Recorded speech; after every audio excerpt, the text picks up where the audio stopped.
नमस्ते और स्वागत है। तो आज हम बात करने वाले हैं सरकार के बारे में। एक बहुत ही दिलचस्प सफर पर चलेंगे और देखेंगे कि कैसे समय के साथ सरकार की सोच बदली है, कैसे वो एक कठोर मशीन से बदलकर लोगों की सेवा करने वाली एक संस्था बन गई। एक सवाल जो हमेशा उठता है, क्या सरकार को एक बिजनेस की तरह चलाना चाहिए? मतलब क्या उनका काम सिर्फ मुनाफा देखना है या फिर मकसद कुछ और है, कुछ इससे भी बड़ा? ये वो बहस है जो दशकों से चली आ रही है और आज हमारी बातचीत का सेंटर पॉइंट भी यही है। तो इस पूरी कहानी को समझने के लिए हमें थोड़ा पीछे जाना होगा, 20वीं सदी में। उस मॉडल को देखना होगा जिसने सरकारों को एक शक्तिशाली मशीन की तरह तो चलाया, लेकिन उसकी अपनी कुछ सीमाएं थीं, कुछ कमियां थीं। तो ये कहानी शुरू होती है वेबेरियन ब्यूरोक्रेसी से। ये एक ऐसा सिस्टम था जहां सरकार सिर्फ और सिर्फ कानूनों और नियमों के आधार पर चलती थी। इसे शासन करने का एक बहुत ही पावरफुल और लेजिटिमेट तरीका माना जाता था। मतलब लोग कानूनों को मानते थे और स्टेट का उन पर पूरा कंट्रोल था। लेकिन यहीं से ना दिक्कतें शुरू हुईं। ये जो कठोर मशीन थी, ये बदलती दुनिया की ज़रूरतों के साथ तालमेल नहीं बिठा पा रही थी। अब लोग सिर्फ नियमों का पालन नहीं करना चाहते थे, वो सरकार से बेहतर परफॉर्मेंस और अपनी भागीदारी की मांग कर रहे थे। तो जब ये पुरानी व्यवस्था लड़खड़ाने लगी, तो इसके जवाब में एक, कह सकते हैं, एक क्रांतिकारी आइडिया सामने आया। एक ऐसा आइडिया जिसने सरकार को देखने और चलाने के तरीके को हमेशा के लिए बदलने का वादा किया। और इस नए समाधान का नाम था न्यू पब्लिक मैनेजमेंट, या जिसे हम एनपीएम कहते हैं। ये नौकरशाही की बीमारियों का एक क्रांतिकारी इलाज जैसा था, जो सीधे सीधे बाजार के सिद्धांतों से इंस्पायर्ड था।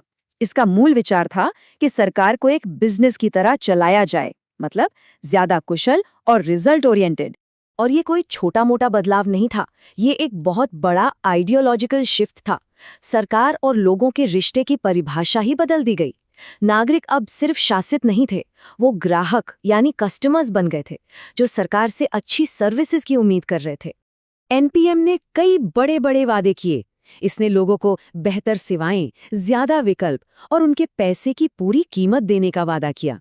निजीकरण, आउटसोर्सिंग, इन सब के जरिए सरकारी एकाधिकार को तोड़ने की भी बात की गई। लेकिन जैसा कि हर कहानी में होता है, इसमें भी एक ट्विस्ट आया। सरकार को बिजनेस की तरह चलाने के कुछ ऐसे साइड इफेक्ट्स हुए, कुछ ऐसे बुरे नतीजे सामने आए जिनके बारे में किसी ने सोचा भी नहीं था। सबसे बड़ी दिक्कत ये हुई कि सिर्फ आर्थिक कुशलता पर ध्यान देने से सरकार की दूसरी जरूरी भूमिकाएं पीछे छूट गईं। राजनीतिक नेतृत्व कमजोर पड़ गया, जवाबदेही यानी अकाउंटेबिलिटी घट गई और अलग अलग सरकारी विभागों के बीच जो तालमेल था वो लगभग खत्म हो गया। तो अब ये बिल्कुल साफ हो चुका था कि एनपीएम भी कोई रामबाण इलाज नहीं है। इसके साइड इफेक्ट्स का मतलब था कि लोक प्रशासन की कहानी को एक बार फिर से बदलना होगा। एक ऐसे मॉडल की तलाश करनी होगी जो कुशलता और लोकतांत्रिक मूल्यों के बीच एक सही बैलेंस बना सके। और बस यहीं से शुरू होता है पोस्ट एनपीएम का दौर। इस दौर में कई नए विचार सामने आए जो सरकार चलाने का एक बेहतर तरीका खोजने की कोशिश कर रहे थे। एक ऐसा तरीका जो लोगों को सबसे पहले रखे। तो इन नए विचारों में से एक जो सबसे ज्यादा नौबत था, वो था न्यू पब्लिक सर्विस, यानी एनपीएस। ये एनपीएम से बिल्कुल उल्टा था।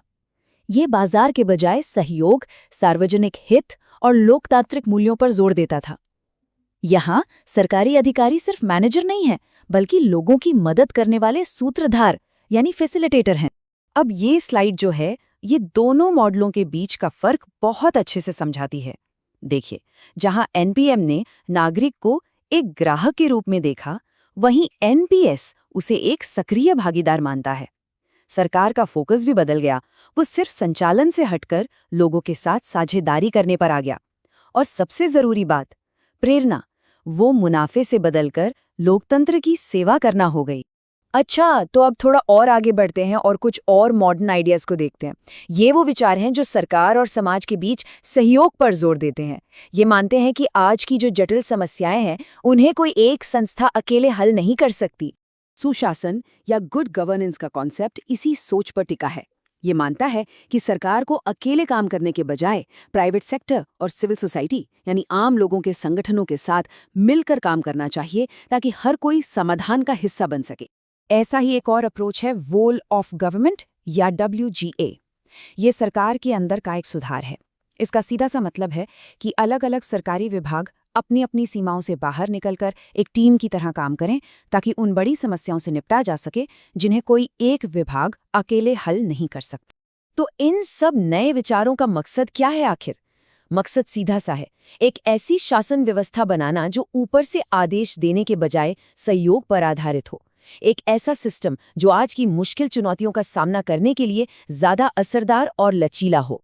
और ये हमें आज के सबसे बड़े सवाल पर लाके खड़ा कर देता है।